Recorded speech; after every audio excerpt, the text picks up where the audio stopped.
In this video, I'm going to be talking about how I made this sculpture of a steampunk clock. So I've made this video in the past about how I sculpted this clock. So I'm going to go through this briefly, but I started by wheel throwing a very simple plate, and then this was just a requirement for my Ceramics 2 class, at which I had to make a plate and then alter the plate somehow. So I decided to make a clock by adding a bunch of components. As you can see, I went with Roman numeral numbers, and I put them all on the where they go on the clock, spacing them all together. That was pretty hard to fit them all on the clock, but then once it was finally sculpted, I'll be talking about how I painted it. So painting this, I didn't glaze it. I ended up going with acrylic paints. This does sacrifice the structure of the clay, just because if it's not fully vitrified, if it's not glaze fired, then it is at risk of cracking or snapping, which you'll see is a problem in the future. Unfortunately, it wasn't as stable as I thought it was going to be. Not bisque fired, or not glaze fired, I mean. But as bisque fired, it's very absorbent, so it absorbed the acrylic paint pretty well. Made it easy to paint. I will say the hardest part was painting each of the numbers, individual numbers. It took so long. I had painted each number black, and I had to make sure I didn't get it on the base of the clock. I wanted to make this look really neat, but then I was also going to make it look really old. And so when I painted this, I went with a lot of watered down acrylic paints, and I went with a lot of washes. I went with a lot of ink and some watercolor, I think, and I just like kind of yellowed it up, dirtied it up to make it look really old. I like the way the gears looked, but like I said, it was super fragile, so you'll see there's some cracks and repairs that I have to make.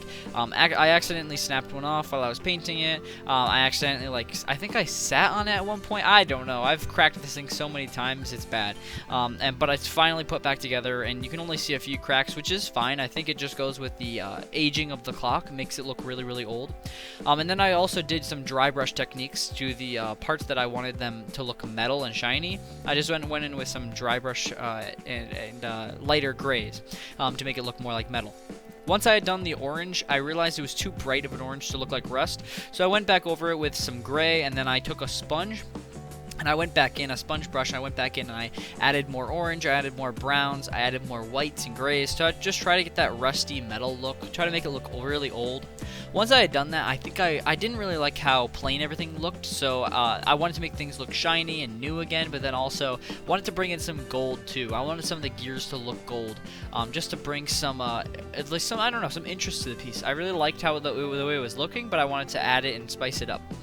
This is me super gluing the pieces back together. Of course, those are the two cracks that had snapped.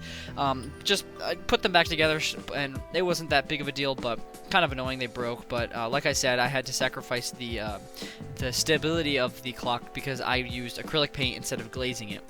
I also added some cords. So I'm taking a metal class, or I took a metal class last semester, and they had a junk pile, and inside the junk pile they had a bunch of cords and just some random scraps. So I grabbed some of those and then I glued them to this sculpture just because I thought it would look cool and kind of add to the piece. I think it does, but I guess they are kind of unnecessary. And I think the way the clock works, if I was going to change something, is probably make everything look more unified. I think the gears and everything look nice, but they're just kind of sitting there. I wish I had done more gears and added more things to the wall, which I definitely can do. I can make some more individual gears that go around the sculpture. So this was the final result. I did end up putting a real clock mechanism inside of the clock. So I had bought this, and then I put just a battery in, assembled the clock. It was pretty heavy, so I'd use a special wall hanger. It's taken me a while to finish it. I've just been caught up with so many different projects recently, but I'm glad this one's finally done, and I'm happy with the way it came out. Hope you guys enjoyed the video. I'll see you in the next one.